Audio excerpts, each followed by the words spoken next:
Hello दोस्तों, स्वागत है आपका हमारे यूट्यूब चैनल टेक्निकल रामराजन में। आज हम क्लास 10th बिहार बोर्ड के इंग्लिश सेकंड पार्ट बुक, जो कि काफ़ी थीन पतला बुक है, उसमें हम जनवरी नाइट का अध्ययन करेंगे। यह काफ़ी लंबा है, लेकिन परीक्षा में इससे जुड़े सवाल केवल 1 नंबर के ही पूछे जाते हैं या 2 नंबर के। कुछ महत्वपूर्ण सवाल जो कि 3 नंबर या 5 नंबर के होते हैं नहीं पूछे जाते हैं, वह सिर्फ 1 नंबर में ही पूछे जाते हैं। तो हम सिर्फ इसका हिंदी करेंगे, जो कि हम हर एक स्टेंजा का 1 बाय 1 बताते जाएंगे। आप जो है सारा समझ जाइएगा। ठीक है दोस्तों, तो वीडियो स्टार्ट करते हैं। जनवरी नाइट अर्थात पूस की रात होता है, जो कि प्रेमचंद द्वारा लिखा गया है। हाँ, उन्होंने गबन, गोदान और कर्मभूमि जैसी कई जो है चीज़ें जो है रचनाएं की हैं। तो चलिए वीडियो स्टार्ट करते हैं। पहला स्टेंजा हल्कू से इट का अर्थ जो है यह है कि हल्कू अंदर आया और अपनी पत्नी से कहा, जमींदार आया है, तुमने जो पैसा अलग रखा है उसे दो, मैं उसे दे दूंगा और किसी भी तरह हम लोग इसके कंबल के बगैर रह लेंगे। मुन्नी झाड़ू लगा रही थी। वह मुड़ी और बोली, लेकिन मेरे पास तो केवल 3 रुपये ही हैं। तुम उसे दे दोगे तो कंबल कहाँ से आएगा? इस पूस की रात में तुम खेत में कैसे रहोगे? उससे कह दो कि हम लोग पैदावार के बाद उसे दे देंगे, अभी देना उचित नहीं है। 1 मिनट के लिए हल्कू हिचकिचाकर खड़ा हो गया। पूस चरम पर है और बिना कंबल के खेतों में रात में सोना संभव नहीं हो सकेगा। लेकिन जमींदार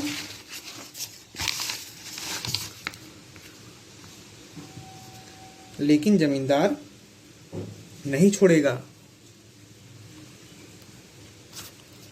उसने उसे धमकाया और बेइज्जत किया था, इसलिए क्या होगा, अपने दुर्भाग्य से हम ठंड में मर ही नहीं जाएंगे। ऐसा सोचकर उसने अपने भारी शरीर को घुमाया और अपनी पत्नी के नजदीक गया। उसे बहलाने की कोशिश करते हुए उसने कहा, इसे मुझे दे दो, मैं दूसरी योजना पर विचार करता हूँ। मुन्नी उससे अलग हो गई। गुस्से से आंखें लाल कर बोली, तुमने पहले भी दूसरी योजना बनाने की कोशिश की थी। तुम शीघ्र बताओ, वह दूसरी योजना क्या है? क्या कोई तुम्हें कंबल देने जा रहा है? भगवान जाने कितनी कर्ज अभी बाकी है, मैं इसे नहीं दे सकती। लेकिन मैं कहती हूँ किराए की खेती छोड़ दो, यह काम तुम्हें मार देगा। तुम जितना कमाते हो वह पुराना कर्ज चुकाने में ही चला जाता है, इसलिए इसके साथ इसे कोई ना खत्म कर दिया जाए। क्या हम कर्ज लौटाने भर की पैदा करते हैं? अपने पेट के लिए भी कुछ कमाओ, इस तरह की खेती छोड़ दो, मैं तुम्हें पैसा नहीं दूंगी। वह उदासी से बोली, नहीं दूंगी। हल्कू ने कहा, उसकी गाली सुननी पड़ेगी। अपने गुस्सा को कम करते हुए मुन्नी ने कहा, वह तुम्हें क्यों गाली देगा? क्या यह उसी का राज है? लेकिन ऐसा कहते समय उसकी भौहें सिकुड़ गई थीं। हल्कू की चुभन भरी बातों ने उसके गुस्से को शांत कर दिया था। वह गई और दीवार के नीचे से पैसा निकालकर हल्कू को दे दिया। तब उसने कहा, इस बार खेती छोड़ दो, यदि तुम कड़ी मेहनत करोगे तो तुम इससे खाने भर अन्न कमा लोगे, तब तुम्हें कोई बेइज्जत नहीं करेगा। अच्छा काम इस प्रकार दूसरे के खेत को जोतना, तुमने क्या कमाया, इसमें कितनी बेइज्जती उठानी पड़ेगी, सब भूल जाओ। हल्कू पैसा लिया और सोचते हुए घर से बाहर चल दिया। वह अपने दुर्दशा आंसू बहा रहा था। उसने इन पैसों को अपनी कमाई से पाई कर कंबल खरीदने के लिए जमा किया था। आज वह इसे दूसरे को देने जा रहा था। हर एक कदम के साथ उसका दिमाग गरीबी के बोझ में डूब रहा था। पार्ट 2 दूसरा चरण,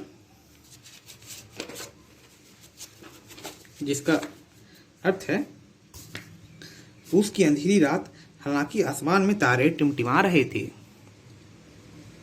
उसने खेत के किनारे पर सरकंडा के पत्तों से एक आश्रय बना रखा था, जिसमें बांस की चारपाई थी। हल्कू चारपाई पर आधी फटी पुरानी चादर ओढ़े सो गया, कांपते रहा। चारपाई के नीचे उसका दोस्त जबरा नामक कुत्ता अपने थुथना को पेट में सटाकर कुई कुई कर रहा था। उनमें से कोई भी सोने की स्थिति में नहीं था।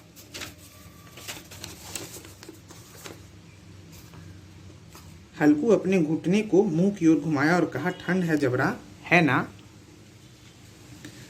क्यों जबरा, मैं तुमसे कहता हूँ, घर में तुम धान के भूसा पर लेटते हो, इसलिए तुम यहाँ क्यों आई हो? तुम्हें भी ठंड में रहना पड़ रहा है। यहाँ मैं कुछ नहीं कर सकता। तुम सोचते थे कि मैं यहाँ पूड़ी और मिठाई खाने के लिए आया था और तुम मेरे पीछे दौड़ते चले आए। अब तुम जो चाहते हो उसे देखो।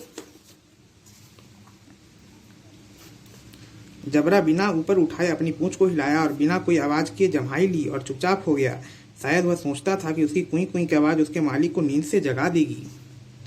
हल्कू ने अपने हाथ बढ़ाकर जबरा की ठंडी पीठ को छुआ। कल से मेरे साथ आना बंद करो या ठंडे को झेलो। ये दर्द भरी पछुआ बर्फीली हवा अपने साथ कहाँ से इतनी ठंड लाता है किसी को नहीं मालूम। वह उठता है और चिलम को भरता है। मैं अभी तक 8 चिलम भरकर धूम्रपान कर चुका हूँ, फिर भी मैं किसी प्रकार से रात बिताऊंगा। यह खेती करने का इनाम है। कुछ भाग्यशाली व्यक्ति अपने घरों में पड़े रहेंगे जहाँ ठंड के आते ही उसे बाहर भगा देते हैं। आरामदेह गद्दा, गर्म चादरें, कंबल, भाग्यशाली लोग सभी चीज़ों का बखूबी प्रबंध करते हैं, जबकि कठिन परिश्रम हम करते हैं और आनंद वे प्राप्त कर लेते हैं। वह उठ गया, गड्ढे से कुछ अंगारे लिया और अपने चिलम को भरा। जबरा भी उठ गया।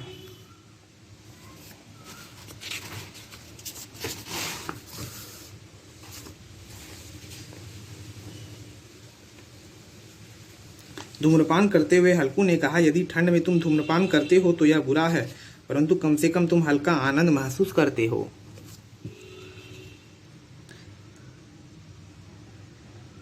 जबरा प्यार से उसकी ओर आंखें फाड़कर देख रहा था। तुम्हें एक रात और ठंड में रहना है। कल मैं कुछ और पुआल फैला दूंगा। जब तुम उस पर सोओगे तो ठंड महसूस नहीं करोगे। जबरा अपने पंजों को हल्कू के ठेहुने पर रखा और जबड़े को नजदीक लाया। हल्कू उसकी सांस की गर्माहट महसूस कर रहा था। धूम्रपान समाप्त करने के बाद हल्कू सो गया और सोचने लगा कि वह कैसे सोएगा, परंतु मात्र 1 ही मिनट में उसका दिल धड़कने लगा। वह इधर उधर करवट बदलने लगा, परंतु डायन की भांति ठंडी हवा उसे पीड़ा पहुंचाने लगी। जब ज्यादा देर तक ठंड को सहन नहीं कर सका तब उसने जबरा को ऊपर उठाया, उसके माथे को अपनी गोद में ले लिया। जबरा उसकी गोद में सो रहा था। कुत्ते के शरीर से दुर्गंध आ रही थी, परंतु हल्कू ने इसे जोर से सीने में सटाए रखा और ऐसा आनंद महसूस किया जो वह महीनों से महसूस नहीं किया था। जबरा शायद यह सोचता था कि वह स्वर्ग में है और हल्कू के उदार हृदय में उसकी दुर्गंध के लिए कोई नाराजगी नहीं थी। वह उसके साथ वैसे ही आलिंगन कर रहा था जैसे कोई अपने भाई या दोस्त के साथ करता है। वह गरीबी से पंगु नहीं हुआ था जिसने उसे अभी इस संकीर्ण स्थिति में ला दिया था। वस्तुतः वह ऐसा था कि इस दोस्ती ने उसके हृदय के सारे दरवाजे खोल दिए थे और उसके हर पहलू को जगमगा दिया था। अचानक जबरा को कुछ जानवरों के शोरगुल सुनाई दिए। यह घनिष्ठता उसके अंदर भीषण ठंड के प्रति घृणा पैदा कर दी थी। वह तेजी से उठा, कुटिया से बाहर दौड़ा और भौंकने लगा। हल्कू ने सीटी बजाते हुए अनेक बार उसे बुलाया, परंतु जबरा उसके पास वापस नहीं आया। वह खेत में हल से बने गड्ढे में भूखते हुए चारों ओर दौड़ने लगा। कुछ समय पश्चात वह वापस आया, फिर वह अचानक दौड़ने लगा। कर्तव्य के प्रति उसकी जवाबदेही अधिकार का रूप ले लिया, जबकि वह उसकी इच्छा पर था।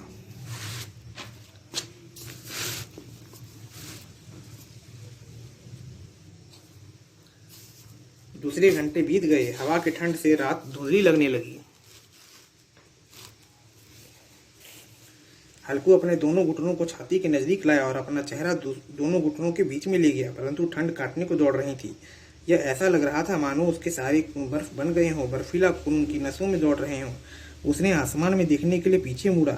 उस समय यह सिर के ऊपर था। संभवतः सुबह होगा। रात अभी 3 घंटा ही बीती थी। हल्कू के खेत में कुछ ही दूरी पर आम के एक छोटा बगीचा था। पत्तियों का गिरना शुरू हो गया था और वे गिरकर गड्ढों में जमा हो रही थी। हल्कू सोचा, यदि मैं जाऊं और पत्तियों का ढेर लगाकर उसमें आग लगा दूं तो गर्मी लगने लगेगी। यदि मुझे कोई इस अंधेरी शांत रात में पत्तियां बटोरते देखेगा तो सोचेगा कि यह कोई भूत है। यह सही है कि वहां ही संभव है कि मेरे खेत में कुछ जानवर छिपकर इंतजार कर रहे थे, परंतु मैं यह बहुत देर तक बैठकर खड़ा नहीं हो सका। उसने नजदीक के मैदान से कुछ डंठल तोड़कर चीरा और उसे झाड़ू बनाया और गाय के गोबर को ढेर की तरफ बाहर कर इकट्ठा किया। जबरा उसके पास आता और पूंछ हिलाता सब देख रहा था। हल्कू ने कहा, जबरा, मैं ज्यादा देर खड़ा नहीं रह सकता। आओ बगीचे में चलते हैं और जलाने के लिए पत्तियां एकत्रित करते हैं। जब हम लोग आग में सेंक कर गर्म हो जाएंगे तब वापस आकर सो जाएंगे। अभी बहुत रात बाकी है। जबरा भूंक कर सहमति दी और दुल की चाल से बगीचा की ओर चल दिया। पेड़ के नीचे घना अंधेरा था और अंधेरे में दुष्ट हवा बहकर पत्तियों को हिला रही थी और डालियों से ओस की बूंदें टपक रही थीं। अचानक हीना की सुगंध लिए खुशबू आ गई। जबरा, यह सुगंध कहाँ से आ रही है? तुम्हारी नाक से तो ऐसी सुगंध नहीं निकल रही है। कुछ ही देर में आग तीव्रता से जल रही थी। आग की लपटें पेड़ों की शाखाओं को चाहते हुए उछाल मार रहे थे। हिलते हुए आग की लपटों के प्रकाश में बगीचे के पेड़ ऐसे दिख रहे थे मानो वे अपने माथे पर विशाल अंधेरा लिए हों। अंधेरे को आनंदमयी समुद्र में आग की लपटें हिलकोरे खाते नाव के सदृश दिख रहे थे।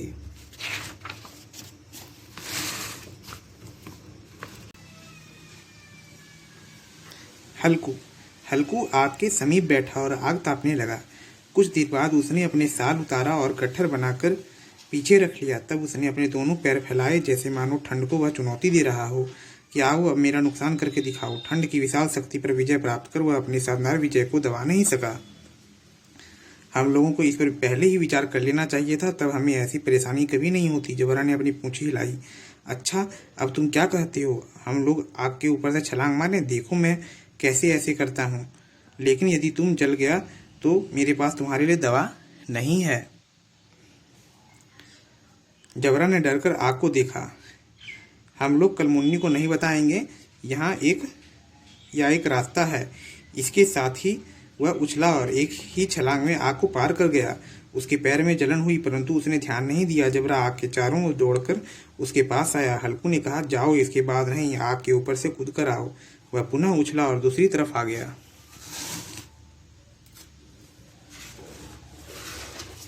पाठ चौथा। सारी पत्तियां जल गई थी। पुनः बगीचे में अंधेरा छा गया। राख के नीचे थोड़े अंगारे सुलग रहे थे और जब हवा के तेज झोंकी उन पर से गुजरती तो वे जाग उठते थे। तब पुनः दहकने लगता था।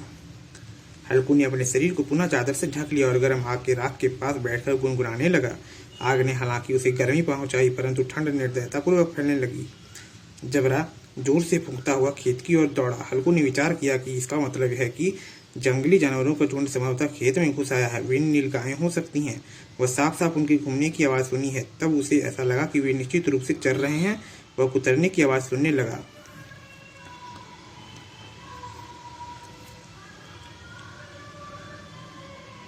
उसने सोचा, नहीं, जबरा के रहते कोई जानवर खेत में नहीं घुस सकता। वह इन्हें टुकड़ा टुकड़ा कर देगा। मुझसे निश्चित रूप से भूल हो रही है।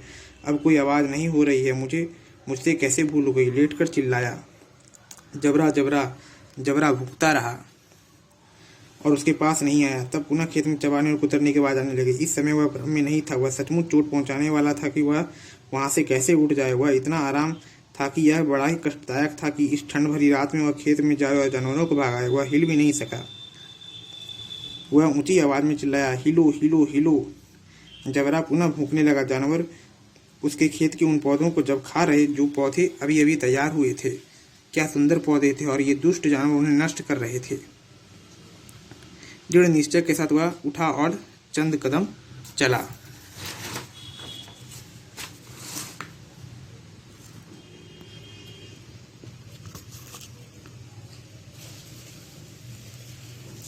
परंतु अचानक हवा के झोंके ने बिच्छू की डंक के समान उसे भेद दिया। इसलिए वह वापस आ गया। पुनः बुझी आग के पास बैठ गया। वह अपने शरीर को गर्म करने के लिए राख को हटाने लगा। जबरा गला फाड़े फूंक रहा था। नीलगायें उसके खेत को नष्ट कर रही थी और हल्कू आकर गर्म राख के पास शांतिपूर्वक बैठा था। उसकी निद्रा ने उसे स्थूल बना दिया, जैसे किसी को रस्सी से बांध दिया गया हो। चादर में अपने को लपेट कर वह गर्म राख के नजदीक जमीन पर सो गया। जब वह सुबह में जगा तो सूर्य ऊपर निकल चुका था और मुन्नी कह रही थी, क्या तुम समझते हो कि तुम दिन भर सोते रहोगे? तुम यहाँ आ गए, फिर भी इसी समय सारा खेत सपाट हो गया। हल्कू उठा और बोला, क्या तुम अभी खेत में से आ रही हो? हाँ, सब बर्बाद हो गए हैं और तुम इस प्रकार सो रहे थे। तुम ठिकाना झोपड़ी बनाने के लिए परेशान क्यों हो रहे थे? हल्कू ने बहाना ढूंढा, मैं रात में मर ही गया था और किसी तरह जुगाड़ कर मैंने जान बचाई और तुमको अपनी फसल की चिंता है। मेरे पेट में इतना दर्द था कि मैं उसका बयान नहीं कर सकता। तब वो दोनों अपने खेत के किनारे गए। उन्होंने देखा कि सारे खेत पैरों से कुचल दिए गए थे और जबरा ठिकाने के नीचे ऐसे पैर फैलाकर लेटा था मानो वह मर गया हो। वे नष्ट खेत की ओर टकटकी लगाए लगातार देख रहे थे। मुन्नी का चेहरा दुख से उदास था परंतु हल्कू संतुष्ट था। मुन्नी ने कहा, अब तुम्हें किराया और टैक्स भरने के लिए बाहर जाकर मजदूरी करनी होगी। संतुष्टि की मुस्कान के लिए हल्कू ने कहा, परंतु ठंडी रात में मैं यहाँ नहीं सो सकता हूँ। यह था हल्कू, जबरा और उसकी पत्नी की कहानी। तो यह पूछा जा सकता है कि हल्कू कौन था, जबरा कौन था। जबरा दोस्तों कुत्ता था, जबकि हल्कू जो था वह किसान था और जो है उसकी पत्नी एक थी। इसमें जो है 3 पात्र हैं। ठीक है दोस्तों, इसमें 3 पात्र हैं और एक नीलगाय भी है जिसका जो है वर्णन देखने को मिलता है। इस तरह के वीडियो देखने के लिए चैनल सब्सक्राइब कर लें, साथ ही बेल आइकन दबाना ना भूलें। जय हिंद, जय भारत।